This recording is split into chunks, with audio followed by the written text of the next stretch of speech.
Well, the U.S. Food and Drug Administration is toughing up its regulations on sunscreens. All products must now be fully tested for effectiveness. Sunscreen makers will have to make it clear on the label if their sunscreen doesn't protect against UVA or UVB rays or has an SPF, that's an SPF of 15 or less. Manufacturers are also no longer going to be allowed to claim their sunscreens are waterproof or sweat-proof.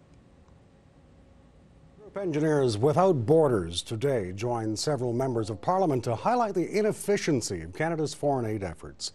And the group has joined an international effort to make aid more transparent and accountable. Joining us now, James Haga. He's Director of Advocacy for the group Engineers Without Borders. James, welcome. What do you think it is about Canada's foreign aid policies that are inefficient? I think, really an important place to start here is to look at the fact that every year the government of Canada gives upwards of $4.5 billion in foreign aid. And at the end of the day, while we know that a lot of things are going well, we don't have any evidence and clear proof that the investments that we're making in foreign aid are in fact the best ones. And so the way that we like to think of it is that aid works, but it could work much better. And in our view, the best way to help improve the efficiency and efficacy of our aid is to make it much more transparent. The idea of sunlight is the best disinfectant. And so if we want to understand how our money is being used, let's make that information open, accessible, so people can scrutinize it, and we can pick the things that are the best investments that are going to allow us to get the best value for money and have the greatest impact in developing countries. And also we can stop investing in the things that are in fact not providing a great deal of value. So what details in the decision-making do you think we're lacking? Well, if you look at information that's currently made available right now by Canada about its aid programming, it's very disparate for one. So there isn't a heck of a lot of information. A lot of what you'll see is just generally, broad strokes around maybe $100 million is going to food security here and $200 million is going to, helping vaccinate children there. But you're not necessarily able to get to a level of granularity about the information that allows you to make an evidence-based decision on whether that's working or not.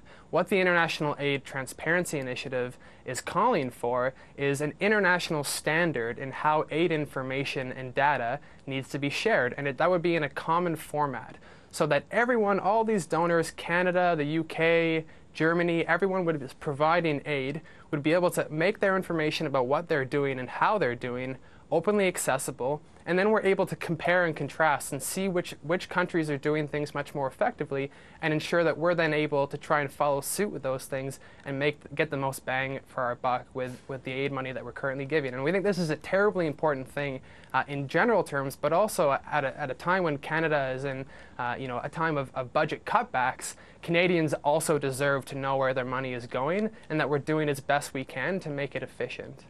You were part of the discussion today on Parliament Hill. How was your reception? I would say it's been very positive. So we're still on the go. We've got about 55 meetings with parliamentarians from the three primary parties, so the Conservative Party, the NDP, and the Liberals.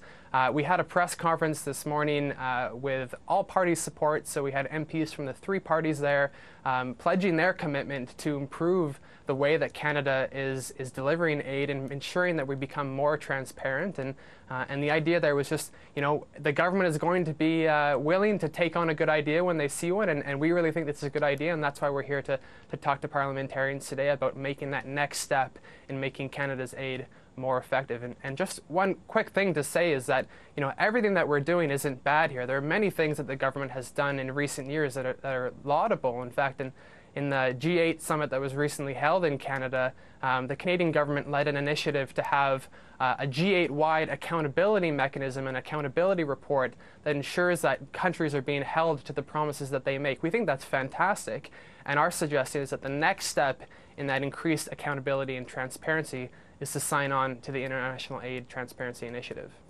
James Haga with the group Engineers Without Borders. Thank you, James. My pleasure. And we'll take a quick break. You're watching CTV News Channel.